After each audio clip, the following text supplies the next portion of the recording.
নমস্কার বন্ধুরা, আজ আমরা আলোচনা করব ওম ধ্বনির আধ্যাত্মিক শক্তি কিভাবে কাজ করে।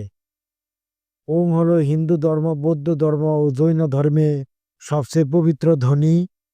একে প্রণব মন্ত্র বলা হয়। বিশ্বাস করা হয় সৃষ্টির আদিতে এই ওম ধ্বনি প্রথম শোনা গিয়েছিল, অর্থাৎ পুরো ব্রহ্মাণ্ডের মূল স্পন্দন হলো এই ওম। যখন আমরা ওম উচ্চারণ করি তখন শরীরের ভিতরে এক বিশেষ কম্পন তৈরি হয়। এই কম্পন আমাদের চক্র বা শক্তি কেন্দ্রগুলোকে সক্রিয় করে তোলে। বিশেষ করে মস্তিষ্ক, হৃদয় ও নাভির অঞ্চলে এটি গভীর প্রশান্তি আনে। আধুনিক গবেষণা বলছে ওম জপ করলে মস্তিষ্কে আলফা ব্রেন ওয়েভ বৃদ্ধি পায়।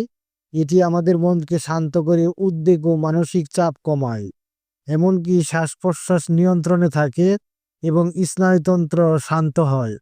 অর্থাৎ এটি কেবল আধ্যাত্মিক নয়, বৈজ্ঞানিকভাবেও কার্যকর। হিন্দু দর্শনে বলা হয় সূর্য মানে সৃষ্টি বা ব্রহ্মা, রস্য মানে পালন বা বিষ্ণু, ম মানে লয় বা শিব। এই তিনটি ধ্বনি একত্রে পুরো সৃষ্টির প্রতীক। তাই নিয়মিত ওম জপ করলে মানুষ ধীরে ধীরে আত্মব্রহ্মের ঐক্য অনুভব করতে পারে। সুতরাং ওম কেবল একটি শব্দ নয়, এটি হলো এক আধ্যাত্মিক চাবিকাঠি। নিয়মিত জপ করলে শরীর মন শান্ত হয়, আত্মা শুদ্ধ হয় এবং ধীরে ধীরে আমরা ব্রহ্মাণ্ডের অসীম শক্তির সঙ্গে একাত্ম হয়ে যায়। বন্ধুরা, আশা করি ওমের আধ্যাত্মিক শক্তি নিয়ে এই আলোচনা আপনাদের ভালো লেগেছে। যদি ভিডিওটি ভালো লাগে, লাইক ও শেয়ার করতে ভুলবেন না। ধন্যবাদ।